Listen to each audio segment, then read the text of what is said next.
Welcome to 99 TV. నేను Priyanka. Bulletin లో details చూద్దాం. రాజధాని అమరావతి రైతుల సమస్యలపై త్రిసభ్య కమిటీ సమావేశం నిర్వహించారు. ఏపీసీఆర్డీఏ అధికారులతో కేంద్ర మంత్రి పెమ్మసాని చంద్రశేఖర్, మంత్రి నారాయణ, ఎమ్మెల్యే తెనాలి శ్రవణ్ కుమార్ సమీక్షించారు. ఈ సందర్భంగా పెమ్మసాని మాట్లాడుతూ సీఎం చంద్రబాబు సూచనల మేరకు రాజధాని రైతులతో త్రిసభ్య కమిటీ సమావేశం జరిగిందని చెప్పారు. లంక అసైన్ భూముల సమస్యల పరిష్కారానికి కృషి చేస్తామన్నారు. అనంతరం మంత్రి నారాయణ మాట్లాడుతూ రాజధాని రైతుల సమస్యలను త్రిసభ్య కమిటీ ఎప్పటికప్పుడు తెలుసుకుంటోందని తెలిపారు. వచ్చే కేబినెట్ సమావేశాల్లో అసైన్డ్ లంక భూములపై చర్చిస్తామని చెప్పారు.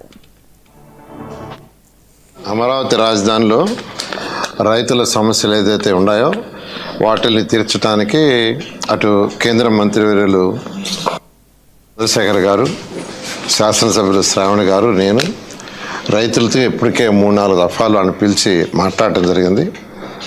వీక్లీ ఆర్ బై వీక్లీ యాక్చువల్గా డిస్కస్ చేస్తున్నాం. వాళ్ళు ఏదైతే సమస్యలు ఉన్నాయో ఆ సమస్యలు చెప్పడం, దానికి యాక్చువల్గా అధికారులు కూడా ఆదేశించి వాళ్ళకి టైం బౌండ్ కూడా పెట్టడం జరిగింది. ఈ టైం లోపల అది స్టడీ చేసి రిపోర్ట్లు సబ్మిట్ చేయమని. ఇక్కడ మెయిన్గా ఎక్కువగా ఏంటంటే గ్రామకంఠాల్లో కొందరికి అన్యాయం జరిగిందని, దానికి యాక్చువల్గా ప్రతి ఒక్కరికి ఇంతవరకు ఎవరికైతే గ్రామకంఠాల్లో ప్లాట్లు ఇచ్చారో వాళ్ళు ఎన్ని వెరిఫై చేయమని యాక్చువల్గా ఆ యొక్క అధికారులకు ఆదేశించండి. దానికి కూడా టైం బౌండ్ 1 month యాక్చువల్గా మంత్రి గారు చెప్పడం జరిగింది.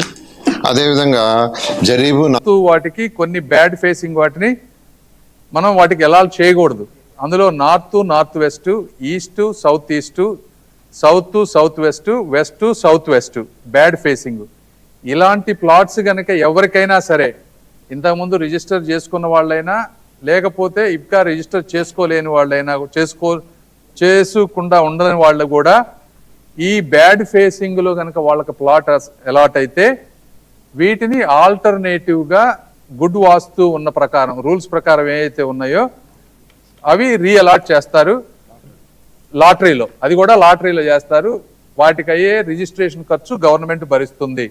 కాబట్టి అలాంటివి ఉంటే ఈ 156 మందిలో ఇవన్నీ ఒకసారి చెక్ చేసి అలాంటి వాళ్ళందరికీ చేస్తారు. అది ఒకటి.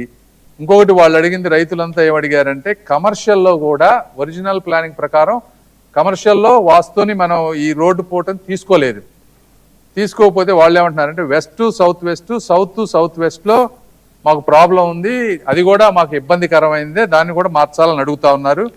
అది ఒక ఇష్యూ. రెండోది మెయిన్ రోడ్డు పెద్దగా ఉంది, చిన్న రోడ్డు ఏమో దానికి కనెక్ట్ అయ్యేది చిన్న రోడ్లు ఉన్నాయి. ఆ పెద్ద రోడ్డు ఉన్నది చిన్న రోడ్డు ఉన్న చాట అది రోడ్డు పోర్టు కింద రాదు అని చెప్పి ఆ రోజు